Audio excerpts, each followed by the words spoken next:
प्रदेश में प्रदेश की निवेश संभावनाओं से उद्योगपतियों को अवगत कराया। इस अवसर में मुख्यमंत्री ने प्रमुख उद्योगपतियों और निवेशकों से मीटिंग और 1-to-1 चर्चा की। कार्यक्रम में बता दें कि प्रस्ताव प्राप्त हुए, जिनमें से लगभग 27,800 रोजगार सृजित होंगे। मुख्यमंत्री ने निवेशकों का मध्य प्रदेश में स्वागत किया और प्रोत्साहनकारी नीतियों के तहत निवेश बढ़ाने की प्रतिबद्धता जताई। इस सेशन के जरिए प्रदेश में उद्योग और आर्थिक गतिविधियों को बढ़ावा मिलेगा और निवेश को बेहतर अवसर प्रदान किए जाएंगे। राजनीतिक क्षेत्र से आता हूं तो मेरी अपनी राजनीति का हमारा अपना दायरा हो सकता है, लेकिन ऐसा अनुभव भी आपको कम आया होगा कि अपने बीच में से कोई राज्य के मुख्यमंत्री बगैर राजनीतिक एजेंडे के राज्य के निवेश के लिए आपको जोड़ने के लिए खुद निमंत्रण देने आए और आपसे प्रेम के आधार पर एक संबंधों की डोर बनाए। मैं अपने विभागों के सारे अधिकारियों का भी अभिनंदन करता हूं और ये खुले मन से स्वीकार भी करता हूं कि यशस्वी प्रधानमंत्री का ये जो शासन का समय चल रहा है, मैं तो क्या आप सब जानते और आप तो क्या दुनिया जानती है। आज का समय भारत का समय है और भारत के समय में दुनिया के सब बड़े से बड़े देश अलग अलग प्रकार के दौर से गुजर रहे हैं। जो स्वनाम धन्य मुखिया होते हैं, सबसे बड़े अपनी श्रेणी में बैठने वाले लोग हैं, वो चेहरे से तो अलग दिखाते हैं कि वो बहुत कॉन्फिडेंस है, लेकिन अंदर कितना कॉन्फिडेंस है वो हम रोज देखते हैं। हमारा भारत का बढ़ता हुआ सैटेलाइट की गति से चलने वाला एक अलग दौर चल रहा है। माननीय मोदी जी के नेतृत्व में देश ने जिस प्रकार से सभी क्षेत्रों को समेटते हुए देश की जो एक नई प्रकार की आभा बनाई है, नया प्रकार का चित्र बनाया है, जिसमें कई सारे मिथक तोड़ दिए। अतीत के काल के भारतीय मतलब समय का पालन नहीं करेंगे, भारतीय मतलब प्रोग्रेसिव होने के बजाय पीछे की लाइन से नंबर आता है, भारतीय पता नहीं कितने प्रकार के जो हमारे मन में और सारी बातें चलती। अब तो कितना अच्छा लगता कि रेल भी हम निर्यात करने के लिए तैयार हो गए। ये हमारा बदलता दौर है। रेल से लगा करके हर क्षेत्र के अंदर कितने प्रकार के निवेश के, डिफेंस में इतना बड़ा निवेश कोई सोच सकता है क्या? और डिफेंस की टेक्नोलॉजी के लिए मैं अपने प्रदेश की भी तारीफ करना चाहूंगा और माननीय प्रधानमंत्री जी की भी तारीफ करना चाहूंगा। हमारी निवेश की पॉलिसियों के बलबूते पर हमारे यहाँ रेल कोच बनाने के लिए भी कौन आए राघवेंद्र जी, है ना? तो ये अब आप बताओ, रेल कोच बनाने के लिए 1800 करोड़ की फैक्ट्री मध्य प्रदेश में लगा रहा है, यहां से चल करके हमारे पास आ रहा है। BEML ने बड़ा प्रोजेक्ट मानी राजनाथ सिंह जी के माध्यम से। आमतौर पर डिफेंस वाले रेल से संबंध कैसे रखेंगे, लेकिन ये जो नया दौर है, हर एक को काम करने की छूट, हर एक क्षेत्र में आगे बढ़ने की संभावना। तो आज हम जब आपसे बात कर रहे हैं तो मैं अभी हमारे महेश कोहली जी से कह ही रहा था कि हाइड्रा पंप स्टोरेज का जो प्रोजेक्ट है, मैं वैसे ही बात कर रहा था। उनने इंग्लैंड की नौकरी छोड़ करके भारत आए, भारत से अपनी यात्रा प्रारंभ की और उनने कहा था अभी तक हमारा सबसे बड़ा पंप हाइड्रो का एनर्जी का प्रोजेक्ट अभी हमारा कहाँ है? नहीं, अभी कहां चल रहा है? आंध्रा में चल रहा है। और इसको बनाने में कितना साल लगा था? 4 साल लगा था। और जो नीमच में बना रहा वो इससे बड़ा भी है और ये विदेश में बनता तो 8-10 साल लगते। ये 2 साल में मध्य प्रदेश में बना रहा है, ये इतना में पर्याप्त हो जाएगा। और ये मैं आपको इसलिए कह रहा हूं कि इससे जुड़ी हुई एक बड़ी जोरदार रोचक बात भी बताता हूं।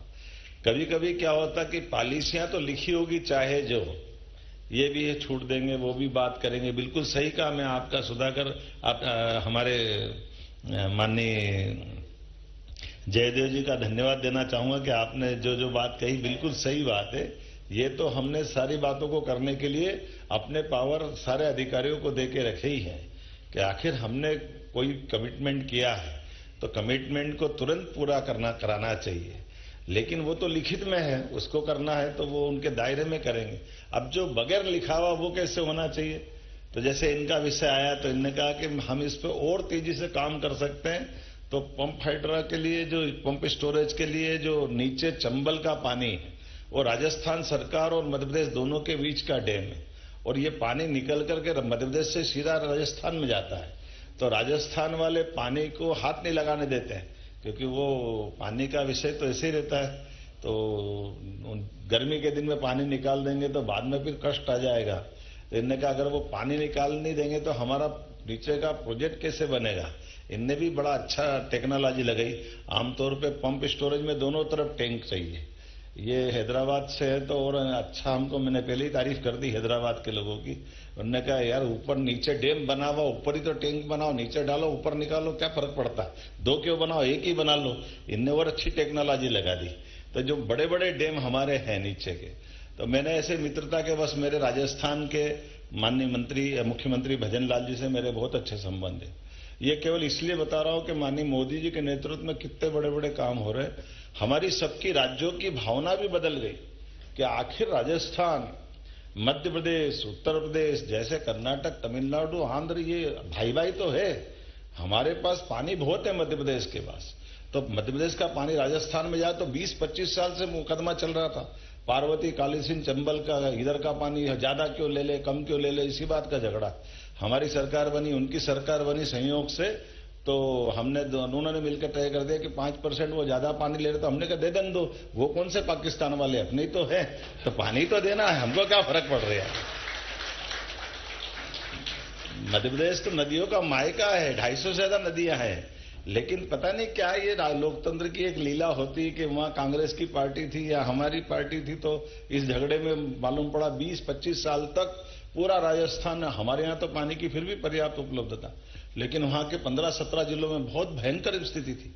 हमने माननीय मोदी जी के नेतृत्व में, मोदी जी और इस मामले को प्रोत्साहन देने वाले पीकेसी योजना का जो 70,000 करोड़ रुपए का पैसा लगना था, उनने कहा 90% भारत सरकार देगी, दोनों राज्यों को मिलाकर केवल 5-5% ही देना पड़ेगा। तो देने वाला दे रहा, हम परवारी लड़ रहे, पता नहीं क्या कांग्रेस को क्या हो गया था। तो हमने कहा कोई बात नहीं। हमने जब पानी दे करके दोनों के बीच में बड़ी नदी जोड़ो अभियान का एक शुरुआत की, तो हमारे संबंध राज्यों के बीच परस्पर सौहार्द भी हो रहे हैं। और उसका परिणाम क्या निकला, मैंने उनसे कहा कि जरा ये पानी आप खोल दो तो हमारे इनका काम हो जाएगा। उन्होंने कहा ठीक है, कल से ही कर देंगे। उन्होंने बटन दबाया, 2-3 दिन में पानी खत्म हो गया, हमारा काम चल गया, परवार है तो काम हो गया। इनकी जो कठिनाई थी जिसपे हम 2-4 साल तक परेशान होते थे, और ये अगर राज्य के मुखिया है और मुखिया इस बात को समझ ले तो और क्या चाहिए, यही तो चाहिए। आखिर आप बताओ, ये बिजली बनाएंगे तो क्या घर में अकेले जला लेंगे? बिजली तो देश के काम आएगी, देश के सारे लोगों के काम आएगी। और ये आजकल तो रिन्यूएबल एनर्जी का ही तो जमाना है, जिसके माध्यम से आप कार्बन क्रेडिट अलग लेगे कि नहीं लेगे। कोई सबसे अच्छा काम किया, अपने प्रतिशत को बढ़ाया है, तो निश्चित रूप से भारतीय जनता पार्टी भी उस बीएलओ को सम्मानित करेगी। भाजपा के कितने कार्यकर्ता लगे हुए हैं भोपाल शहर में? मैंने आपसे कहा ही कि प्रत्येक बूथ का ही आवंटन हम लोगों ने कर दिया है, तो 16 से एक कार्यकर्ता तो हमारे लगे ही हैं। साथ ही सम्मान्य विधायकगण, सांसदगण, जनप्रतिनिधि, पार्षदगण, मंडल पदाधिकारी, जिला पदाधिकारी, सभी के सब हजारों की संख्या। नहीं, मेरे कहने का आशय ये कि हम लोग बहुत या तो ऐसा बेफिक्र हो जाते हैं कि सब हो जाएगा, जुड़ जाएगा, और एक स्वभाव जैसा हो गया कि हाँ कभी भी जुड़वा लेंगे। लेकिन कोई भी काम तयशुदा कैलेंडर में होगा तो इसमें हम जितनी जल्दीबाजी हो सके हम उतनी तत्परता के साथ अपना समय से अब मतदाता सूची में अपने अपने क्षेत्रों में अपने घर में नाम जुड़वा लें। बार बार यही आग्रह है कि कोई भी वैध मतदाता छूटे नहीं, अवैध मतदाता रह न जाए। चिंता करनी पड़ेगी कि मतदाता सूची में अवैध मतदाता है उसको निश्चित रूप से बाहर निकालना, और वैध मतदाता वंचित न हो जाए सूची में आने से, इसके लिए हम सब लोगों को मिलकर के प्रयास करना है ताकि सारे के सारे जो वैध मतदाता हैं वो सूची में आ जाए। खबर धानवद से है, जहां महेश्वर रोड स्थित आईटीआई परिसर में तहसीलदार की अध्यक्षता में एसआईआर से संबंधित महत्वपूर्ण बैठक हुई। बैठक में बीजेपी और कांग्रेस पदाधिकारी, स्थानीय जनप्रतिनिधि मौजूद रहे। तहसीलदार ने एसआईआर प्रक्रिया को सरल और पारदर्शी बनाने पर जोर दिया और जनप्रतिनिधियों से सहयोग मांगा। नाम ना मिलना, माता पिता का नाम नहीं होना, वार्ड अलग होना जैसी समस्याओं का समाधान सुनिश्चित करने के लिए बीएलओ को निर्देश दिए। इसके साथ ही बता दें कि एसडीएम प्रमोद गुर्जर ने वर्चुअल जुड़कर कहा कि कोई पात्र छूटे नहीं और अपात्र जुड़े नहीं। तहसीलदार ने बैठक नियमित रूप से आयोजित करने पर भी जोर दिया।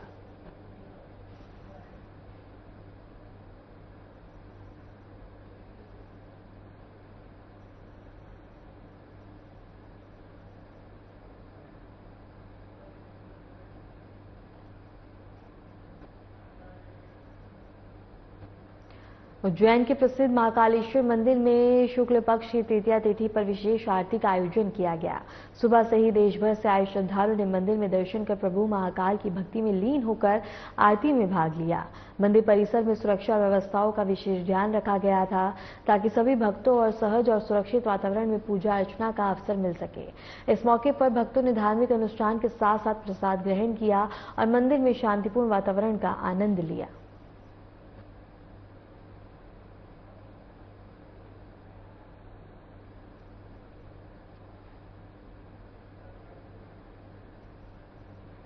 खबर भोपाल से है, जहां आगामी चुनावों को ध्यान में रखते हुए बीजेपी की रणनीति अब तेज हो गई है। पार्टी के पदाधिकारी और कार्यकर्ता अब सीधे बूथ स्तर पर जाकर मतदाताओं से संपर्क साधेंगे। बताया जा रहा है कि कार्यकर्ताओं को निर्देश दिए गए हैं कि वे अपने बूथों पर जाकर वोटर्स की जानकारी को अपडेट करें, घर घर संपर्क करें और बाहरी या नए जुड़ने वाले मतदाताओं की पहचान भी सुनिश्चित करें। पार्टी इस कवायद को चुनावी तैयारी का अहम हिस्सा मान रही है।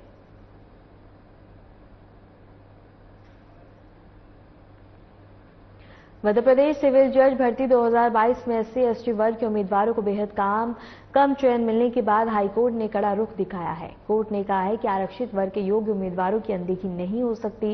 इसलिए परीक्षा सेल को आदेश दिया गया है कि न्यूनतम अंकों में छूट देकर नई संशोधन सूची तैयार की जाए। इससे उन अभ्यर्थियों को बड़ा फायदा मिल सकता है जो थोड़ा ही पीछे रह गए थे और सिस्टम की खामियों का शिकार हुए। वहीं हाईकोर्ट ने स्पष्ट कहा है कि मुख्य परीक्षा में SC उम्मीदवारों के लिए न्यूनतम 45% और ST के लिए 40% अंक माने गए। वहीं इंटरव्यू में भी 20 अंकों की बाध्यता में राहत देने के निर्देश दिए गए हैं। कोर्ट का कहना है कि पात्र उम्मीदवारों को मौका देना न्याय की मूल भावना है। अब एग्जाम सेल को जल्द ही नई सूची कोर्ट में पेश करनी होगी और यह फैसला कई परिवारों की उम्मीद फिर से जगा रहा है।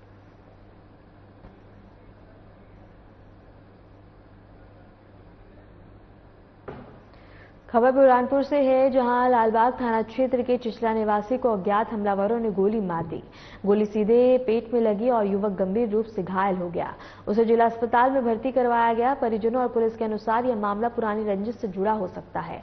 पुलिस आरोपी की तलाश और गहन जांच में जुटी हुई है।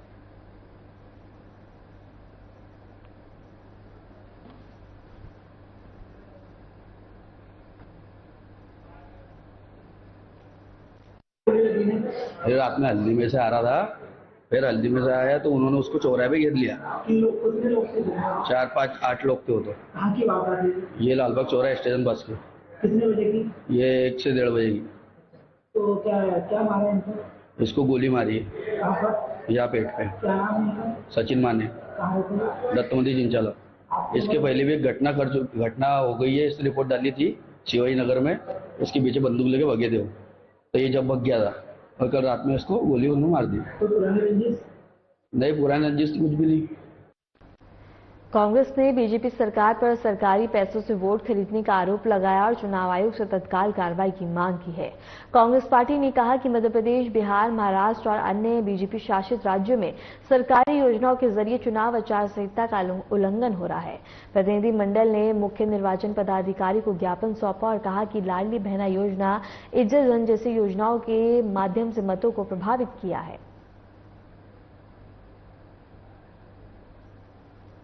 आज ये ज्ञापन हमने मुख्य चुनाव आयुक्त ज्ञानेश कुमार जी के लिए दिया है, मध्य प्रदेश के मुख्य चुनाव पदाधिकारी संजू झा जी के थ्रू।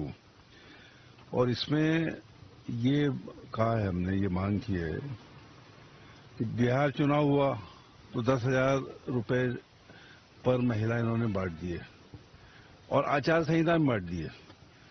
उसके अलावा आजीविका मिशन केंद्र सरकार से पैसे बांट दिए। आचार संहिता में यही चीज हुई महाराष्ट्र में और मध्य प्रदेश में भी यही हुआ था कि ये 1,200 रुपए इन्होंने चुनाव के समय बांट दिए और इस तरह से चुनाव को प्रभावित किया।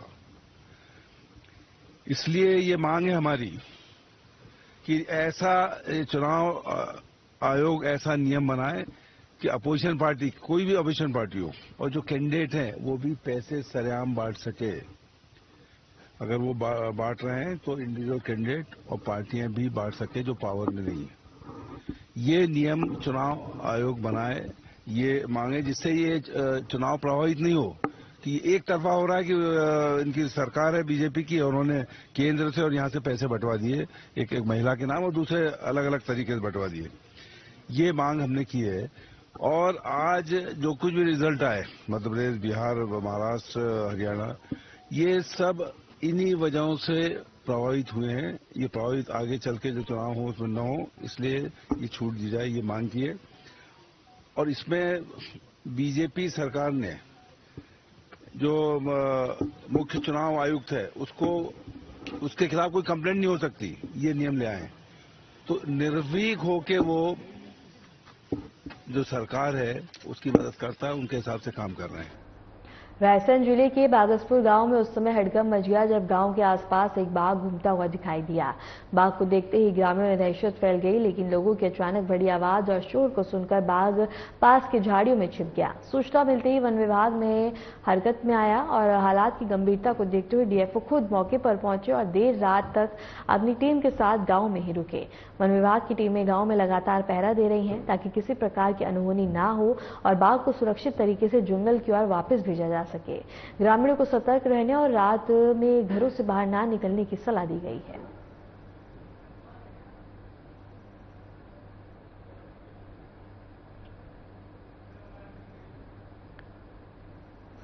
मध्य प्रदेश में अगले 5 दिनों तक कोल्ड वेव यानी कि शीतलहर और कड़ाके की ठंड से राहत मिलेगी, लेकिन सुबह घना कोहरा छाएगा।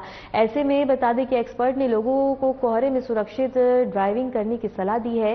वहीं मौसम विभाग ने हेल्थ और फसलों को लेकर एडवाइजरी भी जारी की है। प्रदेश में 6 नवंबर से ही कड़ाके की ठंड का दौर शुरू हो गया था। आमतौर पर नवंबर के दूसरे पखवाड़े से तेज ठंड पड़ती है, लेकिन इस बार पहाड़ी राज्य हिमाचल प्रदेश, उत्तराखंड और जम्मू कश्मीर में समय से पहले बर्फबारी हो गई। इस वजह से बर्फीली हवाओं से मध्य प्रदेश में कांप उठा है। भोपाल में लगातार 15 दिन तक शीतलहर चली। शनिवार रात में कोहरा छाया रहा। कड़ाके की ठंड से राहत मिलने के बाद अब घना कोहरा भी छाने लगा है। कई जगहों पर तो 100 मीटर के बाद दूर नहीं दिख रहा। शनिवार को बता दें कि शाजापुर में घना कोहरा छाया और इसके साथ ही गाड़ियों की हेडलाइट और चालू रही है।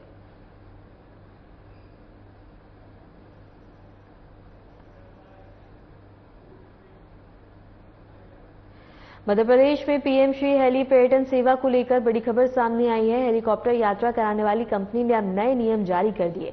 सबसे अहम नियम यह है कि यात्रियों को अब अपने वजन के अनुसार किराया चुकाना होगा। अगर किसी यात्री का वजन 80 किलो से अधिक है तो उसे प्रति किलो 150 रुपए अतिरिक्त भुगतान करना पड़ेगा। कंपनी का कहना है कि यह नियम सुरक्षा मानकों और लागत को ध्यान में रखते हुए लागू किया गया है। फिलहाल इस नए नियम को लेकर यात्रियों में मिश्रित प्रतिक्रियाएं देखने को मिल रही हैं।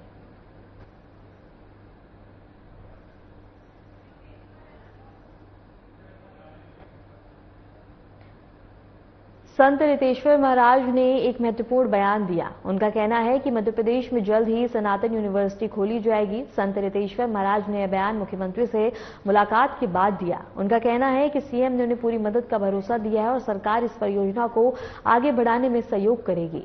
महाराज ने दावा किया है कि प्रस्तावित सनातन यूनिवर्सिटी अपने शिक्षा मॉडल और आदर्शों के साथ ऑक्सफोर्ड और कैम्ब्रिज जैसे विश्व प्रसिद्ध यूनिवर्सिटियों को भी पीछे छोड़ देगी। फिलहाल इस बयान के बाद प्रदेश में शिक्षा और आध्यात्मिक क्षेत्र में एक नई बहस शुरू हो गई है।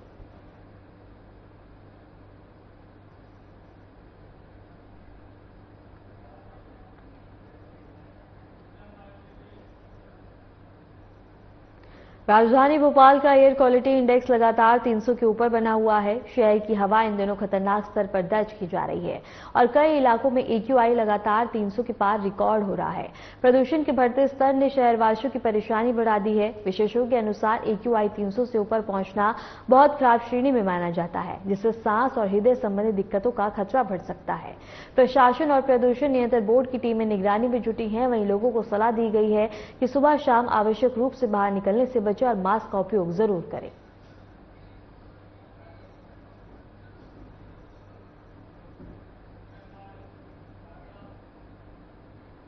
फिलहाल के लिए मध्य प्रदेश की खबरों में इतना ही। नमस्कार।